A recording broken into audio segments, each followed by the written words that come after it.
Well, hey everybody, welcome back. Today I'm with my friend David Huffstetler. Hello, David. Hello. Thanks for hanging out with me. David used to live with me back when we lived at the USS Friendship House all those years I ago. did. Yep, I did. it was pretty cool. We had a lot of late night chats We and did. yep. The reason I asked David to speak with me today is because there are some topics that I don't really know a lot about. That David reached out to me and said, I've gone through this, I've walked through this. So we kind of want to crack that open in a way that we hope helps you guys, especially if you're going through this or if you're navigating relationship with somebody who's going through this. And I don't really know exactly what to call this as far as a label, because you reached out to me. I don't know if it's depression or suicide or what, but well, I guess let's just start from the beginning. So first, a little bit on your background, David.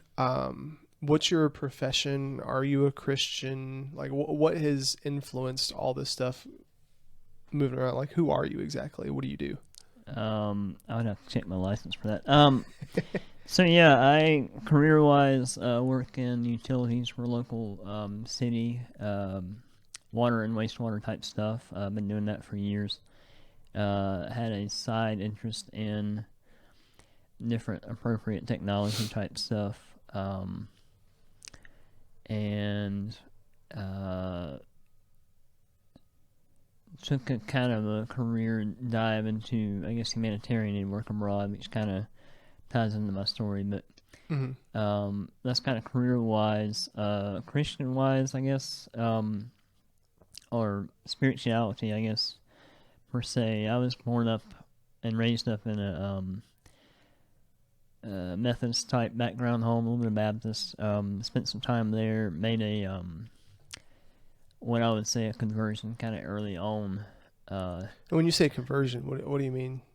It goes by different terms. So I would say like you might hear Christians say, "Well, I got saved" or something like that. Or it's some type of point where you're like, "Okay, I want to surrender and give my life to God, whatever that means."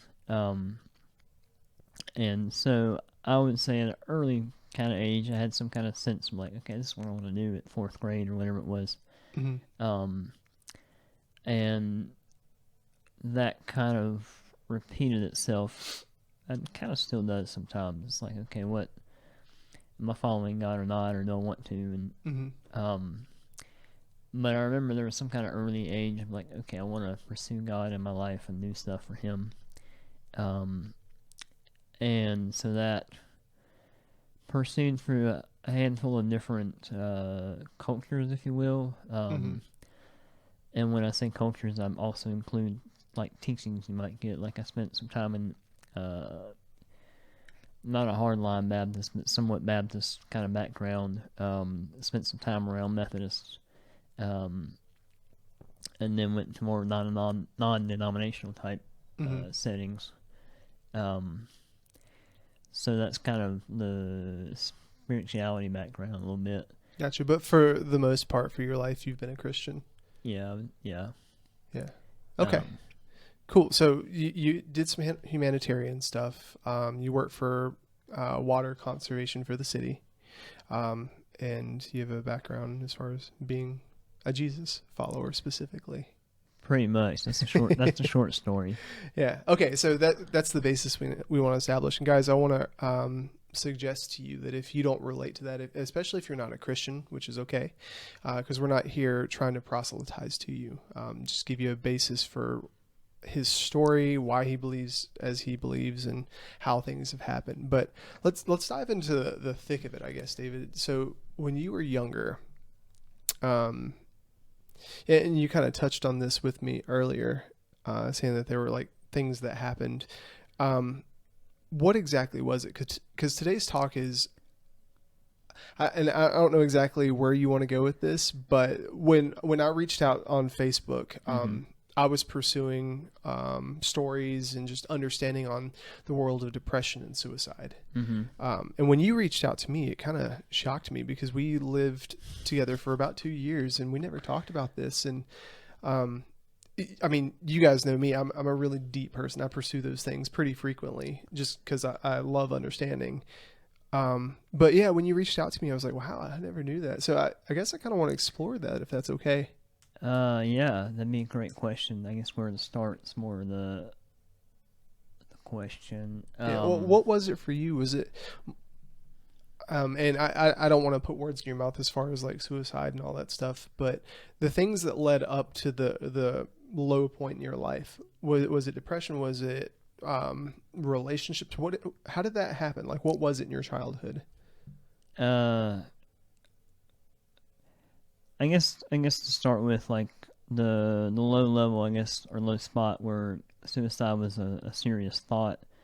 Probably came in probably pretty close to when I met you. Hmm. I think as you were saying, we kind of suddenly were living together.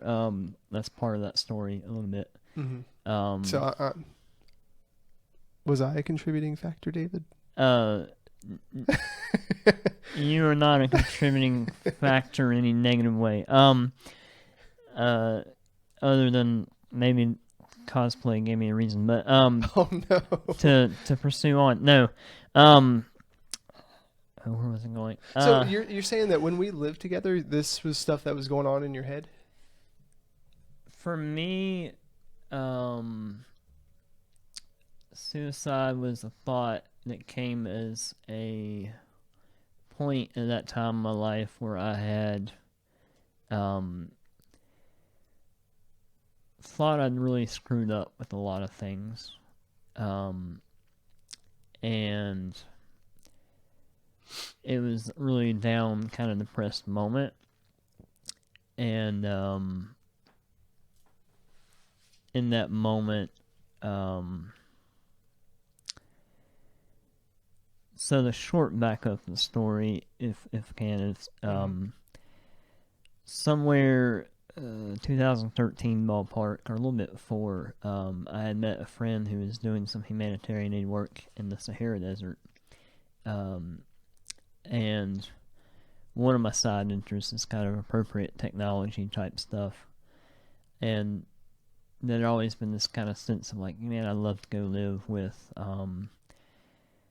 a tribe in the jungle or somewhere in some like destitute third world place and try to help out. And so at that time, I had come into a pretty comfortable job for a single guy, unmarried and no kids. And so I was doing that for a few years. Um, Met this friend, and he had figured out with his deal how to go back and forth, and had to go back and forth and do the help there and start some projects, and come back and forth and make money Hmm. somehow. And he was always like, "Why don't you come out? Come out and visit me, or come out and help out." And I'm like, "Well, I kind of got this job here. It kind of And pays was that bills." your first time ever being invited to do something like that? Um, I would say so, Hmm. maybe. Directly, uh, feeling like a Superman on the or some character on TV recruited for something, but maybe. And so, uh, I kind of toyed around with it. He was going into grad school, and so it was like his last trip. And so he was like, "Why don't you come out for 2 weeks and see what it's like?" And I'm like, "Well, sure, nothing can hurt from that." So, um, in July, the hottest part of the year in the northern hemisphere, we went to the Sahara Desert, stayed in some mud brick cinder block buildings with steel roofs in the heat of the summer during the Muslim Ramadan or time that really fast and all that. Um, so it's absolutely great weather, 120, 30 degrees Fahrenheit. Ooh, And yeah, was it a dry heat? yeah, the Yeah. dry heat is great. Ugh. It's Um, not like the North Carolina heat here where it's like 80 degrees and you feel like you're suffocating. yeah, although when you're in a stuffy shelter and you're sweating like a sponge, um, it's yeah, it's a dry heat. It's great. Hmm. Um, but yeah, so I went out there. Was really shocked by what I saw. Um, and I guess in my experience, like, there's a lot of things in religion and stuff that creates an atmosphere and just something, but yet there's something to an actual God that sometimes things happen that really hit you. Mm-hmm. And I remember sitting in a room with a bunch of people at the hottest part of the day. They actually had a device, kind of like an air conditioner, and we were all quiet. And I was kind of touched by everything I was seeing, and like, just really felt like I heard an audible voice inside me. It was like God saying, "Hey, you're gonna bring these people water." So, in a strange way, I felt like God was actually speaking in that way, in that moment. Like, you need to come back here Mm-hmm. and try to help out. And so I was pretty shook for days. Like, I was crying, and whenever nobody was watching, sweating profusely when they were. And so I pondered that, and for the next few months, I really pondered that. Like, I was like, man, I gotta go back. But I'm like, I got this nice job, this nice place to live. Oh, dude, I've totally been there where it's like everything on the table logically on paper makes sense for me to not do what God's telling me to do. Yeah. And so, like, some people that understand, like, the calling of God or whatever, it kind of made sense. To other people, it's like, yeah, you have a nice job. Why are you going out there? Mm-hmm. So that was July. I pondered about it, kind of started to apply for this position with this organization that was going out there. Kind of in my head made up a lot of excuses, like, well, this is getting in the way, or that's getting in the way. Mm-hmm. As we all do. Yeah. Later on, I kind of realized a lot of it's just fear and procrastination. Mm-hmm. That's calling it for more what it was, but Mm-hmm. so that went on. Some things were changing at work, some other opportunities. I was kind of exploring, moving around a little bit. I remember applying for a promotion and interviewing, and I was just like, I'm trying to answer questions, but I'm just like, in my heart, I'm just like, I don't want this. Mm-hmm. And so springtime came, some finalities to that decision came where I had to, like, absolutely decide, like, am I doing this or not? I came to a point with my job where, like, the 2-week notice time came up, and so I'm like, okay, I'll just give them my 2-week notice. So I was in the process of talking to this organization that was working out there, and they're like, well, have you asked for a leave of absence? And I'm like, no, I haven't. So, I didn't even know that was an option. So, I wasn't really sure how long this time working with them could be, so I'm like, well, okay, let's try that with, like, 2 weeks left to go. Where were you working then? Was that Home Depot? No, that was the local utility. Okay. Government type job. So, that apparently is a thing that has to go way up management. So that didn't go over too well, and finally I had to, like, really deal with what's going on deep inside me. Like, okay, is this something I'm called to do and have to do? Mm-hmm. And so I was like, yes, it is. So I ended up giving, and I don't advise anybody to ever do this, but I gave like a 2 or 3 day notice. Mm-hmm. And So you had the 2 weeks thing, and you were waiting, and then all of a sudden, okay, now I need to make a decision. Is that what yes. happened? Okay. Yeah, pretty much. So like Thursday or Friday, I'm like, yeah, I'm gonna leave, and then Monday I'm in another state for training. So it was all this, like, crazy, like, to everyone else it seemed like a very sudden change, but in probably deep inside it was like something going on. But again, fear and procrastination kind of held that back. So I went through a couple months training with this organization. Didn't know they were having little internal issues, but learned a lot. But yet it was really good that I went. At the same time, there were some things going on, but also with me. I I ended up spending like 6 months overseas in between the whole stuff with visas and everything else. Mm-hmm. Part of the deal was it was a self-funding thing or a fundraise thing, so I had to go raise funds. And asking people for money is like really low on my list of things I like to do. Mm-hmm. So I really loathed it, and then kind of there was an agreement. They got me back on another trip that I had to go try to raise funds. So I tried to do that. Didn't really go so well. So, but I made it out there for 3 months trip. So I spent a little over 6 months there. Came back. Parents were gracious enough to let me in their home for a while. So I was staying in their home, trying to figure out what to do in life. Try to few different things. Somebody approached me at some point. It's like, do you need a job? And I'm like, well, absolutely. So I got into marketing at fairs for a while. That's another whole rabbit hole, but You were a carny? sort of a carny. I could just picture that. Yeah. I help people with their gutters. Mm-hmm. I think maybe. Oh, I got you. So you like at the annex or whatever, you're one of the vendor people? Yeah. Okay. So I marketed for a company that wanted to had a product to keep stuff out of their gutters. So that was Mm-hmm. fun, entertaining, learning experience for that for a while. Somewhere in there, I started working with a Home Depot or a large box store. Ended up being there for a year and a half almost. Mm-hmm. Okay, so this is getting closer to the time where you and I Yes. met. Yeah. Okay. And somewhere in there,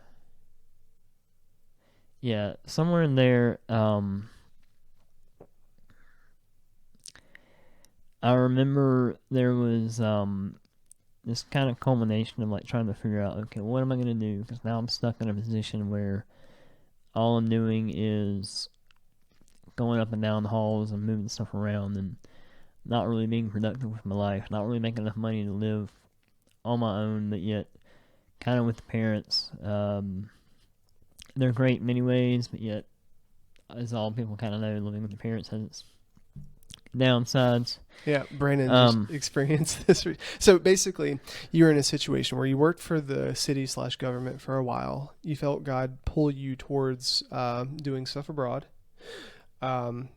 You went through that process. You went abroad, then you came back, and then you started working for a big box store, living with your parents again. And it's almost like you had actually taken a few steps back in life. Yeah. And so there was also this kind of like wrestling with expectations, pride, myself, whatever form that was, of like, okay, I just left a good job to do something I really thought I was supposed to do. Really thought God, if you will, had told me, like, yeah, come back and do this. Mm-hmm. And here I am, like, well, that didn't last very long. Well, what am I doing now? So that kind of whole thing was going on with me for a while. And then I think it was time to sign up for insurance, which as far as a quote adulting thing, insurance may not be all that complicated. Oh, it's so complicated. I hate it so much. It's so overwhelming because it's like you're putting money, and I mean, we have warranty people and we have people that hate warranties, but especially like a life warranty. I mean, I've never died before. Yeah, I'm trying not to. It just seems like wasted money, you know? Yeah. Yeah, so there's like a lot of that, like retirement when you're 20s and 30s, they're like, a retirement, am I going to retire? Like, just that long? I don't know. So it's like, and all that stuff can be really confusing. And this is when the time of Obamacare came about. So now we're talking about a mandate to have insurance. And so it's like, well, what does that mean? And so here I was, like, working at all this, like, life had kind of gone what I perceived downhill into, like, okay, now I'm working at a box store doing nothing pretty much and live with my parents, and I thought I had missed a deadline for insurance, and so I was like, "Oh no, I've missed my um, whatever they called it, insurance sign up deadline, so I'm not going to get Hmm. insurance." The open enrollment stuff. Yes, open enrollment. The government's going to be all frustrated with me. I'm not going to have insurance. What if I don't know. And so it's like, man, I really screwed that simple thing up for being an adult. Now what? So all that was going on kind of came down to that one pressure point, if you will. Um, so I remember being at home that night. My parents were watching some bland TV show again. Um, I went back to the room, was just kind of like feeling really depressed. Um, I remember sitting down on the floor, feeling deeply depressed. Just the heavy burden on my spirit, heart, soul, all that fun stuff. However you differentiate that. And this thought came into my brain, like, there's a pistol in that drawer over there that can solve all that problem for you. Hmm. Um, and so, but that thought was not like what if I ever did something like that? It was like a serious thought. Like, I can pick it up, it's going to work. Um, and all of a sudden, this memory came back into my head. Where years ago, I had been at college, wrestling with different things. Just being really lonely. I had wrestled with homosexuality thoughts for a long time, all sorts of stuff. Hmm. And I remember making this promise to God, like, God, will you use me or kill me? And so this memory came back in my head. It's like, okay, I'm not dead yet. Um, it's almost like I don't have that permission to, in a way. Like I gave that permission away to God. Um, and I remember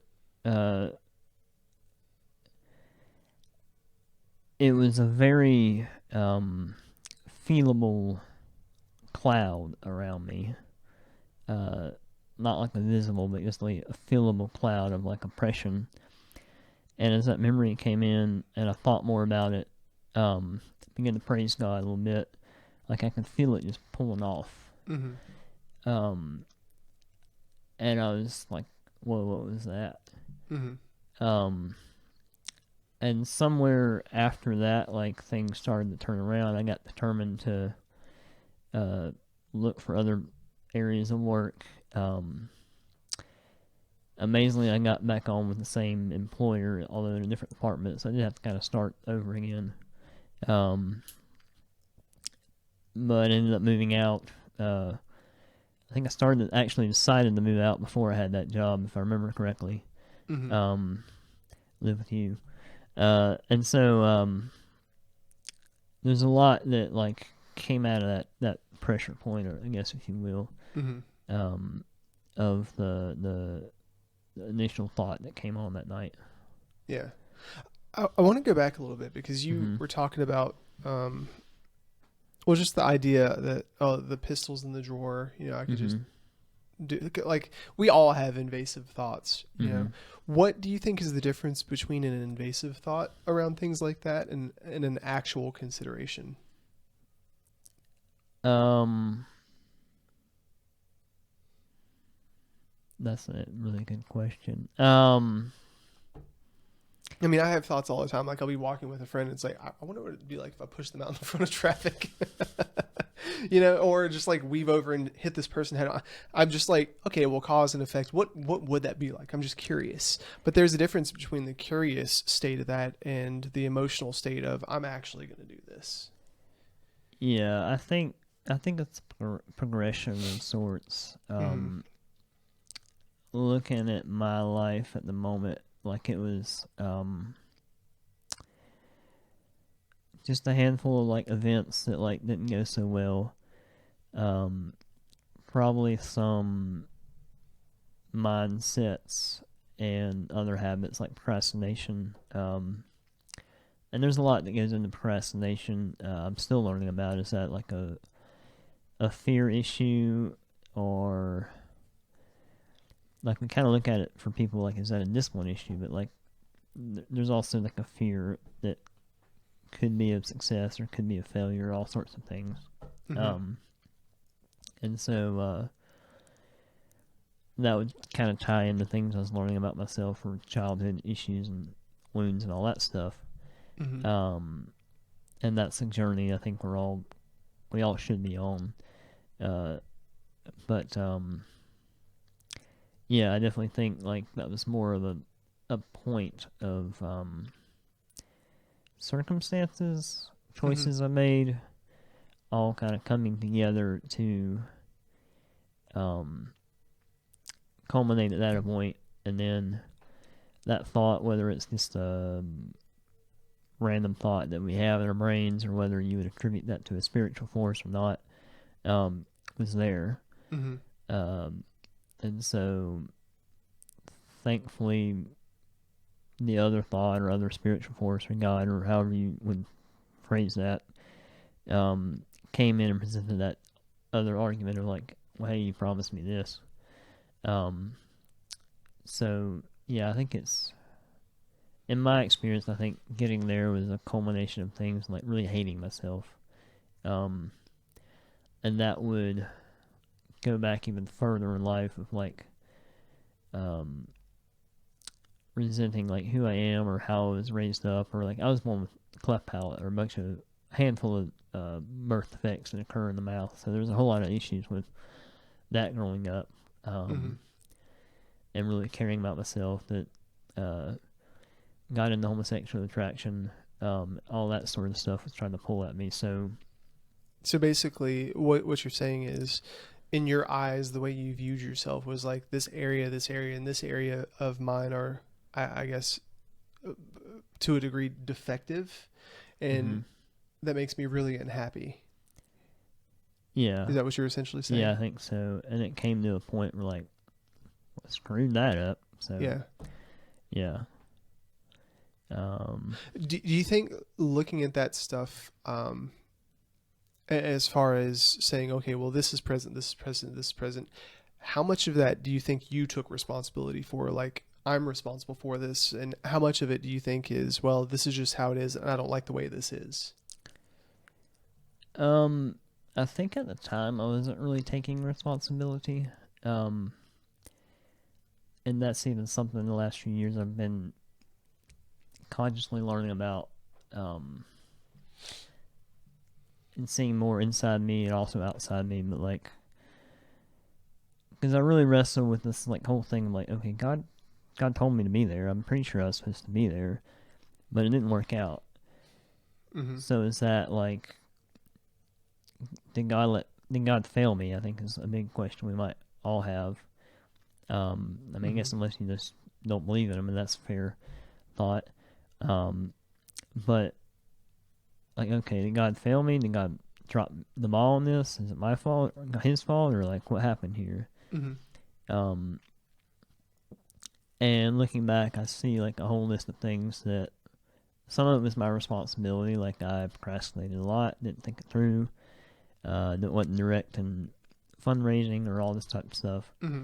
Um, hadn't really waited to the last minute to kind of plan that out. Um, but then there's part of that story where um, things happen to keep me over there for a little bit longer, or all these interactions that I think God was stepping in. And so um, the end result's sort of like a ballroom dance in a way. Like you have uh, somebody that leads, traditionally the man that is kind of directing, but he's also kind of listening to the feedback of the woman who's dancing with him. And so, like, if the woman has a completely different song or music style in their head, Mm-hmm. um, might not go anywhere.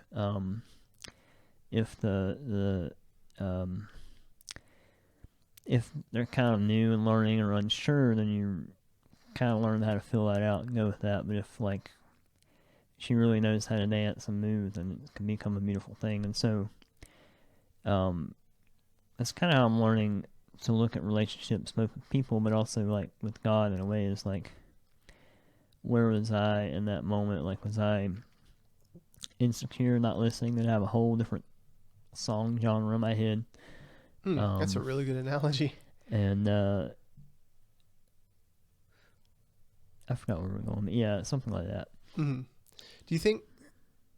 I mean, I'm just thinking about that analogy because you said you're looking at it like dancing, essentially, where one person's leading, one person's following, and you being the person following, maybe you were listening to a completely different song. I think that based on the other people I've spoken to about depression and suicide and Mm-hmm. stuff, that seems like a theme where it's all rooted in expectation. Because just thinking about how you said earlier, you got to a point where you said, God, either take me out of this life or use me. Mm-hmm. And then you kept going because you saw that God was using you. And then you got to another point where you were thinking, okay, well, there's a pistol in the drawer, but then you were like, well, God hasn't taken me out of this life, so he's using me. So I need to just fall back on that and not lean on my own understanding. Mm-hmm. And it's like, okay, well, let me change the station. Let me tune into the song that's actually being played. Yeah. I think that's a really, really good perspective. Um, what do you think was one of the biggest catalysts in you making the decision to do that? To do what? Get out of that, or To just take get? responsibility. And as far as feeling what you felt, do you think it's appropriate for everybody to err on the side of I just need to take responsibility? Not everything is in our control. Um, and even back to the dance floor analogy, like you can be dancing with two people that really know how to dance, but like a couple next to you is going wild or they're going to kick you in the shins. That sort of stuff happens, or like the guitarist breaks a string. Mm-hmm. So stuff happens. And I think, like, I lived in a desert refugee camp, and so like it was a Muslim part of the world, and so they're really big on this phrase, inshallah, which basically literally translates if God wills.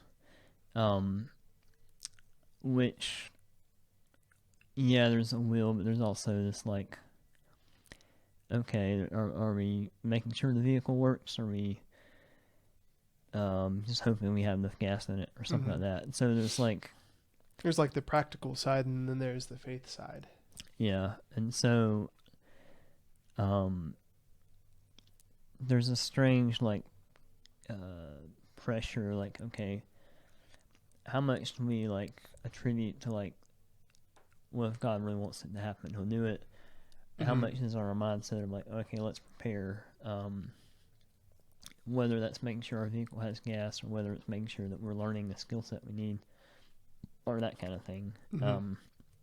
And either way, I think if you go too far on like it's God's plan type direction, then you're like, what messed up? And you're missing the beautiful things that God puts before us. Mm-hmm. I had some amazing friendships working in a box store, and I dearly miss going to lunch with those friends and goofing off and everything else. Um, so that was a beautiful thing that occurred out of that. Uh, but then there's the other side. I'm like, okay, it's all on us, and that's kind of like expectations and pride. I think are dangerous too, or because we're not in control of our lives as much as we think we are. That's a most beautiful thing about the pandemic is like, okay, we're not really in control of our lives. Mm-hmm. And so like, yeah, there's this like beautiful balance of like uh, a destiny type thinking, but there's also this like, I am responsible for my own destiny, and so like even working out, for example, I've really been praying and hoping, but God has still not like woken me up and thrown me on the floor and picked me up and down to do push-ups. Mm-hmm. That's something that I have to make up my mind to do. Um, and so, like part of that is like, okay, what do I want to be in my life? And part of it for me has been like God saying, showing me, okay, this is who you are in life. I love you. I've created you. I want you to be something beautiful.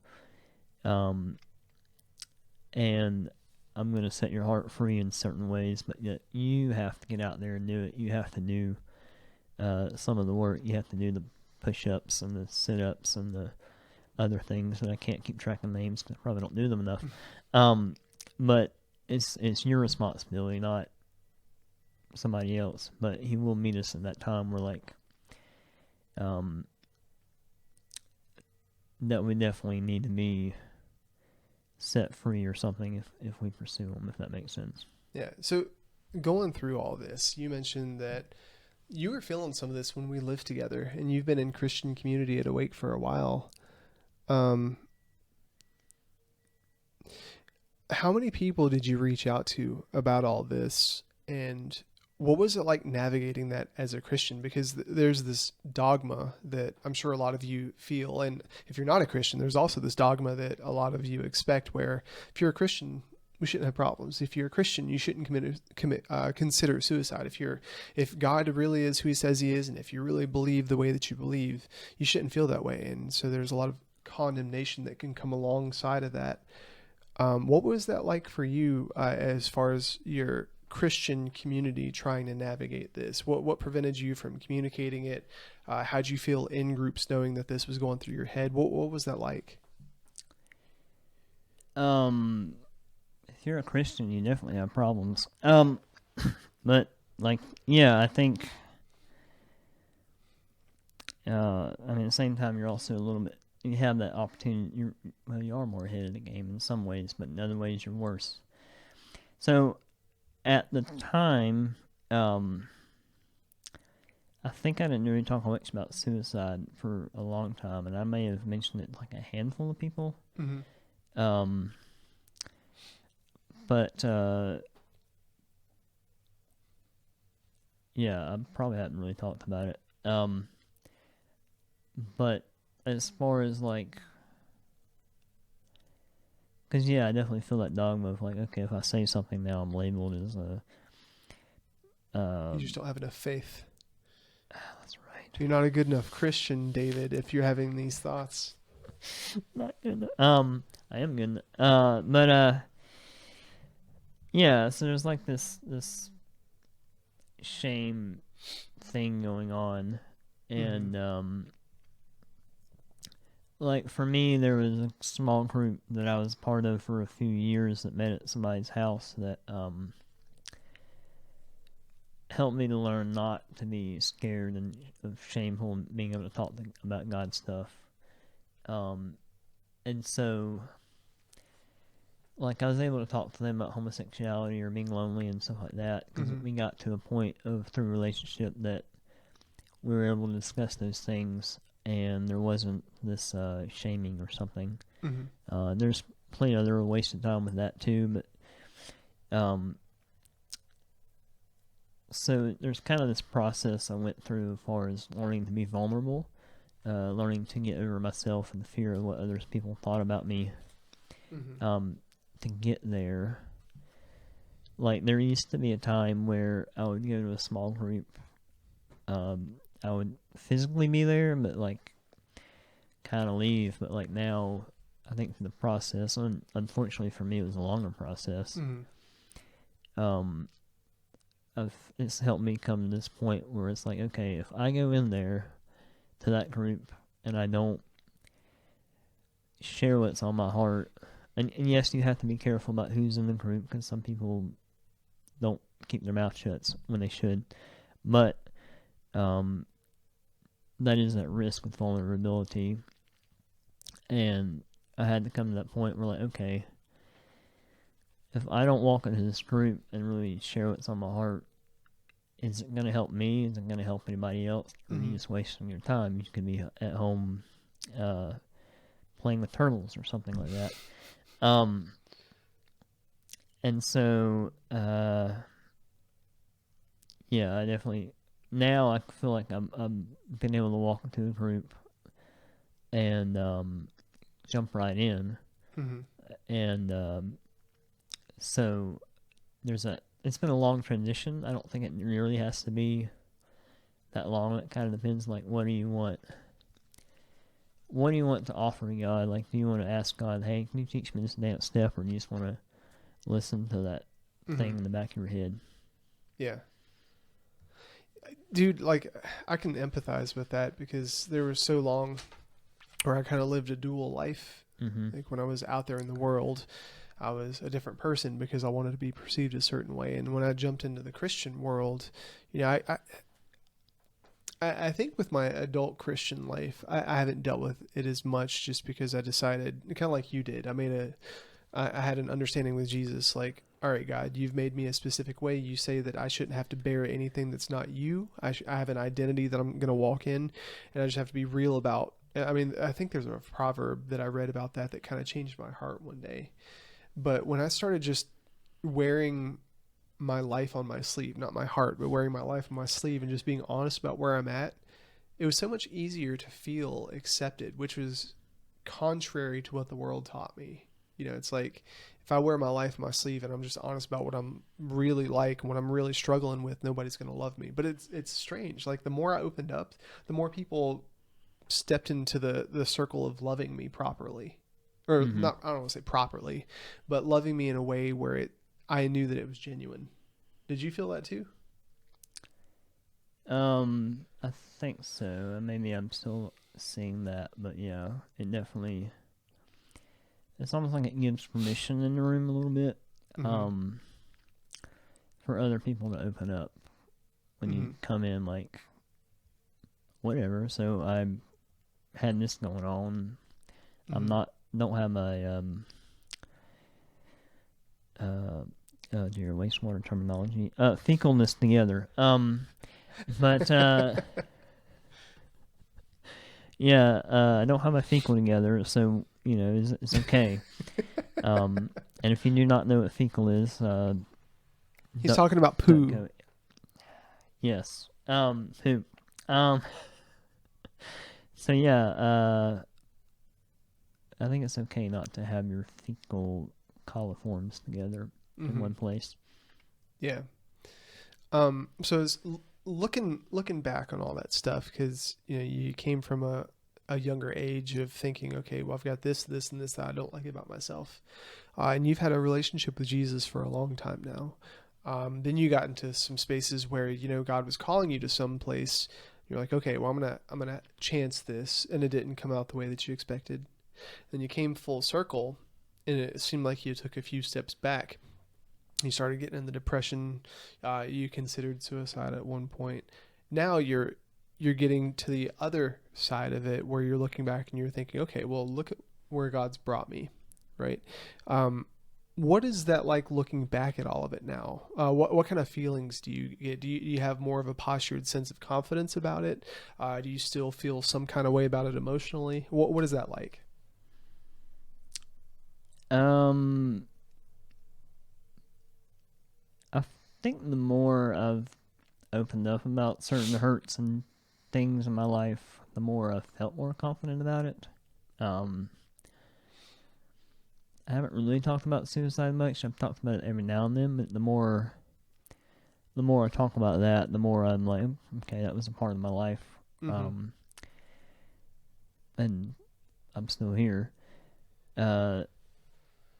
Homosexuality, like, I used to, like, be very, like, okay, who am I going to talk about that? But the reality is that, like, that's like a huge thing. So, I'm not as fearful of talking about that anymore. I think the more I talk about these things, the more I am more confident in that. And it's kind of like, if you're trying to hide a lie, it's like, the more you work towards that, the more it's like you're, I hope nobody finds the truth out, but like, if you kind of like don't have that to hide, it's like, not as a fear. That fear doesn't have that a place of darkness inside you to live. So yeah, I don't know if I'm running for political office tomorrow or not, but that is just like an amazing thing of it when you let the light come in, and shine in that darkness and reveal that thing,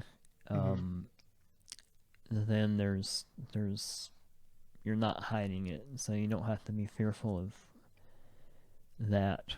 And so, like, Yeah. So what if the local dialect of church doesn't really like the fact that I've had some kind of homosexual attraction or consideration of suicide or hated myself or whatever else. I didn't look like the pretty church boy that sat still looked pretty, but yeah, it's I think more freeing the more I'm open about that. Yeah, I think it's really cool that we were talking about this before we got started today about some apprehension about having this recorded.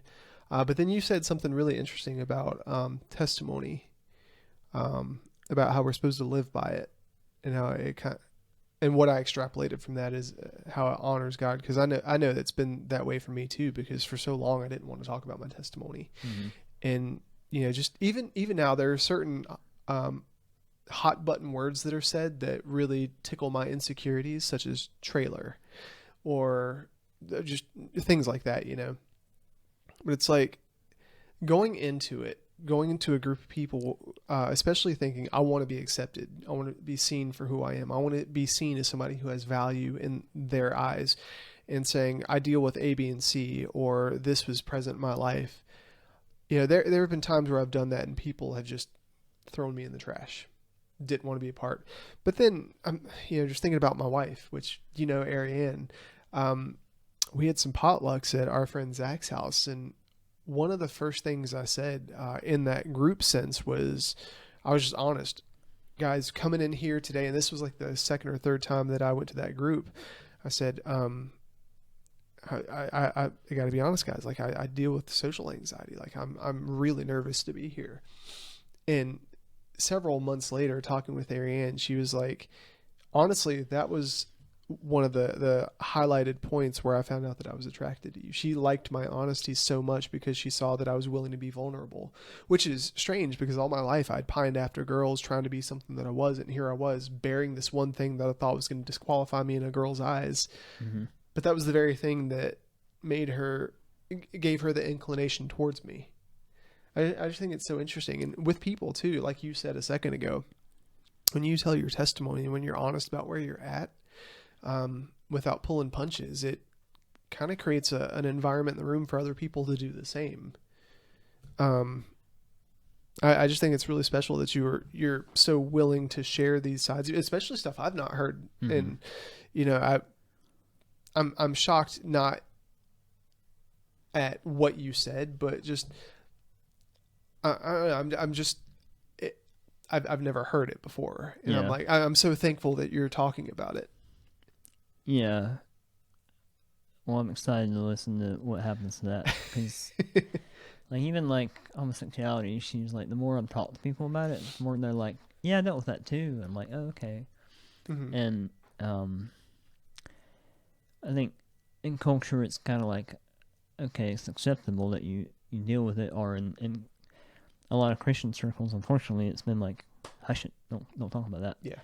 And so now you have this rejection of whole Christianity of like, we're going to throw the whole thing out because of that, because our hearts are hurt or damaged. We have to protect ourselves. That's what we're created to do. And in some ways, we know that's what we know. And so, it's people need to hear that. There's a redemption inside. And a lot of it goes back to like who we think we are. And we perceive ourselves as being insignificant, hated, we don't have much to add, no value. And that's not true. There are skill sets you should learn and always improve yourself, because there is a value that comes from knowing something and being confident in something, but at the same time, like, you have a value in who you're created to be. And I think for me to understand that in myself, but also to see that in others, like, even if somebody treats me like trash, it's like, okay, I can understand that they're made in the image of God, and so that gives me the peace and the ability to not respond in hate, Mm-hmm. malice, or any other, to return the favor, so to speak. And so Mm-hmm. there's a lot of empowerment in that. Yeah. Um, so I guess bringing this full circle, coming since you're on the downswing of all this into a Mm-hmm. healthier place of allowing God to sanctify you and your thoughts and how you feel. If we have somebody viewing right now that is dealing with suicide and depression, or just not believing that they are wonderfully made, uh, what advice would you want to give them? What do you think they should know? There's no return policy on suicide, so don't. Once you do something like that, you can't go back. That's a really um, basic understanding you need to know. Um, I would just cry out to God and ask Him for help. That's cliche, but yet simple. Like, I've heard from other stories, and I've seen from mine. Like, when I come to the end of myself is when you can really come somewhere else, and so that's the end of either my understanding or my pride or perception or my expectations. And then I can really get somewhere. Mm-hmm. Because we're really good at getting in our own way, if that makes sense. And so, unfortunately, with coming to the low spot in their lives, whether that's um, you have a crummy job and you just messed up some form of adulting or whatever, and now you're like living with your parents and like, I don't know what to do myself. Mm-hmm. Um, that low spot may come, or maybe you got fired, maybe something else happened, maybe you're going through a divorce, I don't know. Fill in that blank, but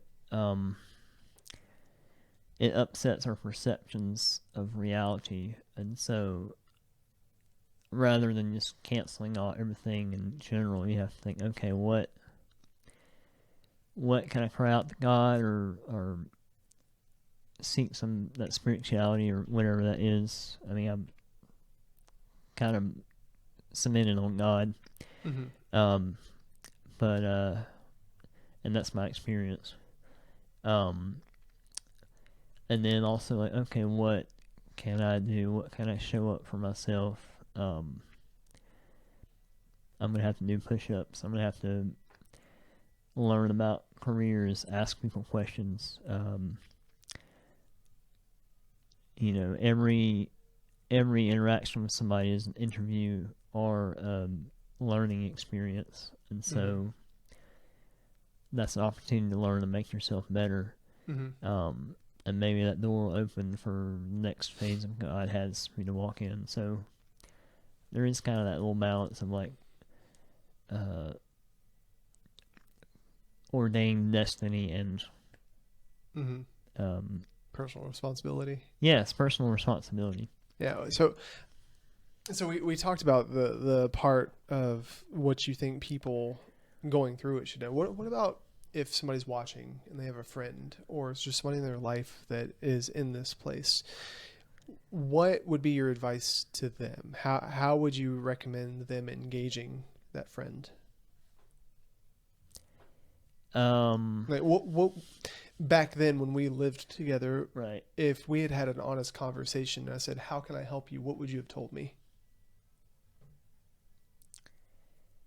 So it's completely possible for somebody to ask, like, how can I help you? How are you doing? And that person go into that moment to tell you fine.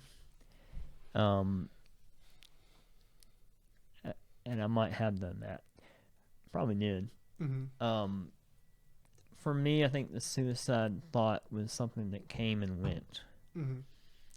Uh, and I've had it other times, but it's just kind of been one of those off the side thoughts, like pushing your friend in front of a car. It's like, okay, because I think I had that battle, and there's a victory there that that it's not as strong as it was, Mm-hmm. or it's not rooted in something. So yeah, you may ask your friend like what's going on or something, and they'll probably lie to you. And you just have to look under. Even if you don't understand, don't hate them or be frustrated with it. Pushing is probably not the best answer too, but persistence and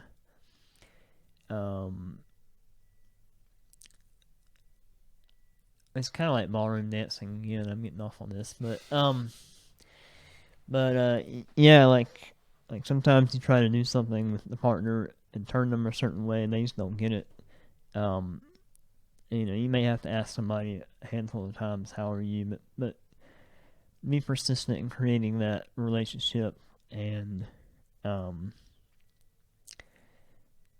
environment to where they feel comfortable with you.